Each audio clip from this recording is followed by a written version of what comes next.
Hello, I am Rabbi Howard Goldsmith from Congregation Emmanuel of Westchester. And I'm Rabbi Ira Ebbin from Congregation of Shalom in Merrick, Long Island. And we are here in live for, not live, but text, a sacred text left to right. And we have a great text that we're going to be giving to you today that Howie chose. And I'm going to bring up just so I can see right now. Here it is. So we're actually at the beginning of Parshat Vayetze, the beginning of the story of Jacob as he's fleeing to run to his uncle, Lavan, and he's had just left his parents' house, is on the run, has really nothing with him, and the verse begins. It's chapter 28, verse 20, that you'll see right there, maybe. Vayidar Yaakov, Jacob then made a vow saying, if God remains with me, if he protects me on the journey that I am making and gives me bread to eat and clothing to wear, and if I return safe to my father's house, the Lord shall be my God. And this stone, which I have set up as a pillar, shall be God's abode, and all that you give me, I will set aside a tithe for you. So that's the text. How you mentioned that immediately you had some thoughts of additional sources and commentary on that. Why don't you share that with us? Well, what disturbed me right off the bat was the conditional nature of this vow. If, and it implied then. If God does all these things for me, then I will worship God and set up an abode for God and tithe what I have. And it made me think of the Mishnah from Pirkei Avot. It says, Antigonus, man of Soho, received from Shimon the righteous. He would say, do not be as servants who are serving the master in order to receive a reward. Rather, be as servants who are serving the master not in order to receive a reward. And may the fear of heaven be upon you. So to me, this sounds completely different than what Jacob is doing. Jacob is saying, if I receive my reward, then I will serve you as God. And especially in this time of the Thanksgiving season, this really grated on me because it said, why is he looking all this conditional gratitude? Why can't he have unconditional gratitude? So I really see this text as a challenge. So on the one hand, I would agree with you that if you look at it from that perspective, it is a challenge. I mean, how could Jacob be have conditional faith? On the other hand, I'll give you a different perspective, and that is that it's not Jacob is not believing that God doesn't have the ability to do this.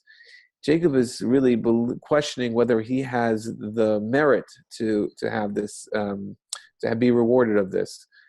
Traditionally, the scholars tell us that as long as that they believed, the people believed that there was a God of a location. There was a God of a particular land. There was a God of Egypt. There was a God of Westchester. There was a God of Long Island. There are no gods in Brooklyn, but there are gods in all different places. And there was a God in Israel. And there was a belief that as long as Jacob is in Israel, as long as you're in Israel, then the God of Israel will protect you. And once you leave those borders, then that doesn't exist anymore. That protection of God doesn't exist anymore for whatever reason. Could be that's a perspective of a limited God. And so when Jacob leaves, he's thinking, I don't have this protection anymore. If God goes beyond his boundaries and still protects me and provides for me, then I will be his servant forever. And that's really, it's not about God's limitations, it's whether or not he's deserving or not. So it sounds to me like the rabbis are using the story to show that God is indeed the God of the whole world and not just the God of a particular place. It sounds to me like a bit of an apologetic for Jacob. And I can understand it from the rabbi's perspective, but Jacob, I mean, the pshat of the text, the simple reading of the text, Jacob seems to be making a deal. You take care of me, I'll worship you. I hear you, except there's another part of this that we're not talking about, which is the dream, the vision of the ladder and the angels going up and down the ladder. And what does that symbolize? What does that mean? And so immediately the rabbis interpret it, and Rashi explains it, and others, that it's the angels of the land of Israel leaving and the angels of the diaspora coming down. They're going up, the angels going up and going down. And so really in context, it does make a lot more sense to say that this dream of Jacob is this vision that his protection is going to change, that God's divine association with him is going to be different because he's leaving the land. And so as he recognizes this through his dream, he's now questioning it. I mean, I think it's natural to understand it, but remember, it's not just the angels that Jacob sees in this vision. Jacob also experiences the presence of God, and God promises Jacob that his descendants will be as the dust of the earth. And here Jacob is saying, coming back and saying, well, I'm not sure I really believe you. They're the angels, assuming that the diaspora angels follow along with me and protect me, and you really make good on the promise. Look, believe me, I studied the Rashi, and I understand what the rabbis did with this. So I understand that traditional perspective, but I see this as something a little more, and I think that there's, for me, what's powerful about this text is it shows Jacob's humanity. I think that a saint would wake up from a dream and say, I believe God. I'm going to set up a pillar now. I'm going to start tithing now. I'm going to believe that everything God has promised is going to come true. And I'm good. I'm all in for this God character. But a human being wakes up from a dream like that and says, did I really dream that? I mean, when I wake up from a dream, it feels really real, but I don't know. There's some doubt. And frankly, that makes Jacob a much more relatable character for me. Somebody who isn't sure, somebody who tries for that conditional gratitude, who says, you know what, I could buy into this. I just want to see if it's going to work first. And on the one hand, I wish that Jacob had the immediate faith that the rabbis, to my mind, bend over backwards to give him credit for. But on the other hand, I trust Jacob a little bit more now that I see that he has a little bit of doubt. So I would agree with you that Jacob's faith is in question. And I think that's a consistency that'll have throughout the text. I mean, through the story of Esav, where he says, "Hatzileni na miyad Achiv miyad Esav," save me.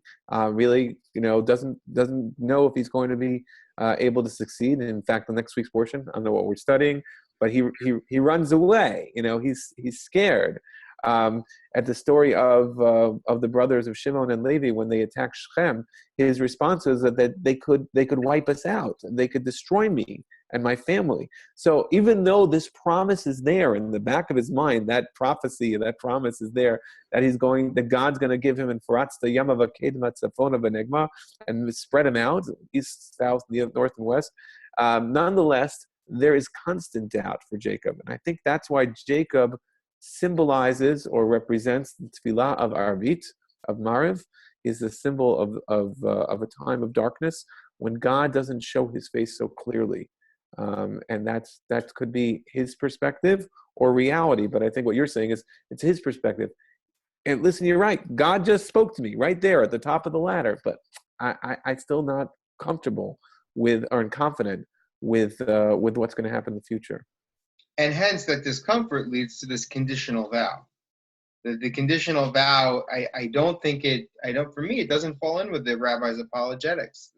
Look, we can believe both and we can learn from the rabbi's interpretation of it, no question. But knowing that Jacob has his doubt, knowing that Jacob's not sure what's going to happen, knowing that Jacob wants to see the proof of the pudding, makes it more relatable. And I also see it as a challenge. This time of year, we're heading into Thanksgiving on Thursday, which is a wonderful time for us to be with all Americans, all of our friends and neighbors, to offer gratitude. And I think, many of us, our whole life is not something to offer gratitude for. We have major challenges in our lives, and the gratitude might not come so easily. Jacob, at this moment in our story, things are not so good for him. He just had to run away from home. He's out in the middle of nowhere, alone and afraid. He's headed to an uncle that he doesn't, that we don't know that he knows anything about this uncle. Doesn't know what the future holds. So it's a very uncertain time. Gratitude, I can't imagine, would come easy for him in this moment. There are things in our lives that make gratitude perhaps a little bit harder to reach for in this moment.